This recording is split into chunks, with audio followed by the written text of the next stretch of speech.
Hi YouTube, it's Kathy, and this is my weekly entertainment wrap-up for October 13th through 19th. This week I read 3 books, I watched 2 shows, and I listened to 2 books. First this week I finished The Girl from the Well by Rin Chupeco. This is a book that is a retelling of the original myth behind movies such as The Ring, although that's something you only really come to realize partway through the book. This book is narrated by that spirit, but it takes a while before you come to understand that that's what's going on. The setup for this book is pretty fascinating. There is a boy and his father who have recently moved because of his father's job, and this actually means they're closer to his mother, who is in a mental health facility. It turns out that she has tried to kill her son many times. This also means that they're closer to the boy's cousin, who is just 18 but is working as a teacher's assistant at the high school he'll be attending. Essentially, a lot of weird things happen in this plot, but it all came together really well. Trigger warnings for this one include death, mental health issues, child abduction, exorcism. But if you're looking for a creepy read narrated by an actual spirit,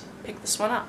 Next, for the Disability Readathon, I read Run by Kody Keplinger. This is about 2 girls, and it's told in both of their perspectives. One of them is past and one of them is current, which I found fascinating. Both of them lived in this very small town. We have Agnes, who is legally blind, and her parents are very overprotective because of this. And then we have Bo, a girl who is seen as being from the wrong side of the tracks, and her family is seen as absolute trash, and nobody should hang out with them. So of course Agnes and Bo become friends. At the beginning of this book we find out that they are running from the law and we don't know why. Bo narrates the current timeline where they are running away from their small town, and Agnes is the point of view character on the past timeline, figuring out how they became friends. I really liked this format and how the 2 stories came together. You got to learn certain things from each of their perspectives, and you only knew things when you were supposed to know them, which I always love. This also has queer rep in it because Bo is bisexual, and it's a friendship between these 2 girls. So don't go into this looking for a love story, because that's not what this is. This is a friendship between a straight girl and a queer girl, and we need more stories like that. Last but not least, I finished Will My Cat Eat My Eyeballs? Big Questions from Tiny Mortals About Death by Doughty. This is her 3rd book. I've read all of her books. I love her books and her YouTube channel, Ask a Mortician,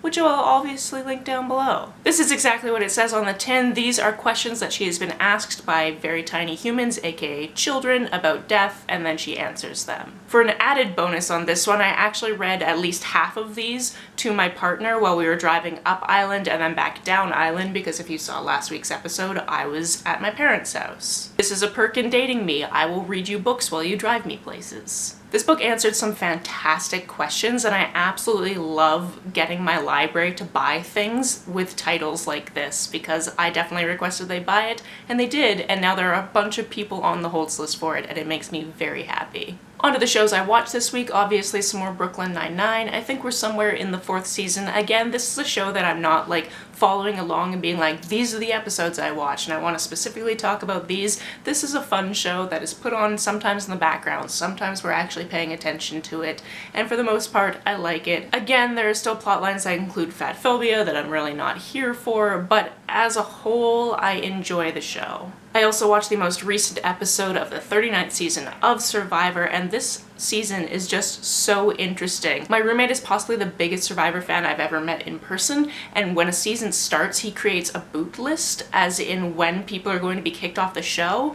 and 2 out of the 3 people he said were going to be in the final 3 are gone. And he's usually fairly accurate in these things. He doesn't always predict the winner, but he always predicts like the top 5 fairly well. So this season is throwing a lot of wrenches in the works, and it is just so interesting to watch. On to the books I listened to, the first one being Grasshopper Jungle by Andrew Smith. Brody, this is your fault.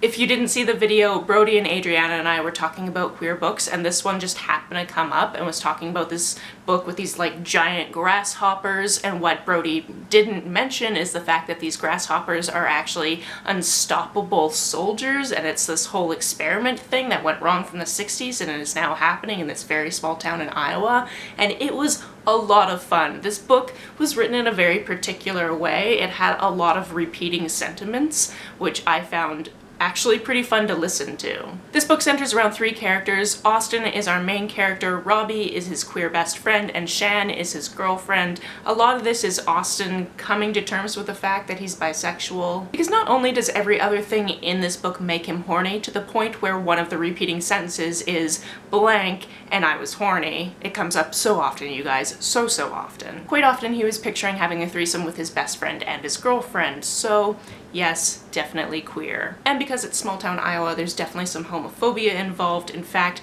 near the beginning of the book, the 2 of them get beaten up for being queer, which actually starts this whole chain of events. Also, while I was logging this book in my Goodreads, I found out that a sequel just came out last month, so you better believe that I have a hold on it on the library. The book is currently on order, and I'm waiting for it to come in. This book seems like it's going to be about small town Iowa life, and it is, but it's basically the start of the apocalypse. If you didn't see the video where Brody mentioned this, I will link it in places for you. And last but not least, I listened to Naturally Tan by Tan France. This is his autobiography. He is obviously one of the Fab Five on the new Queer Eye show, which I absolutely love, and cannot wait for the next season to drop on November 1st. What I'm doing that day? Working? Watching all the episodes. That's my plan. I feel like Tan put his whole heart and soul into writing this book. He told us stories that his family members didn't know before the publication of this book, so surprise on all of these things he did when he was a kid, such as when he was 17, he and his friends said that they were staying over at each other's houses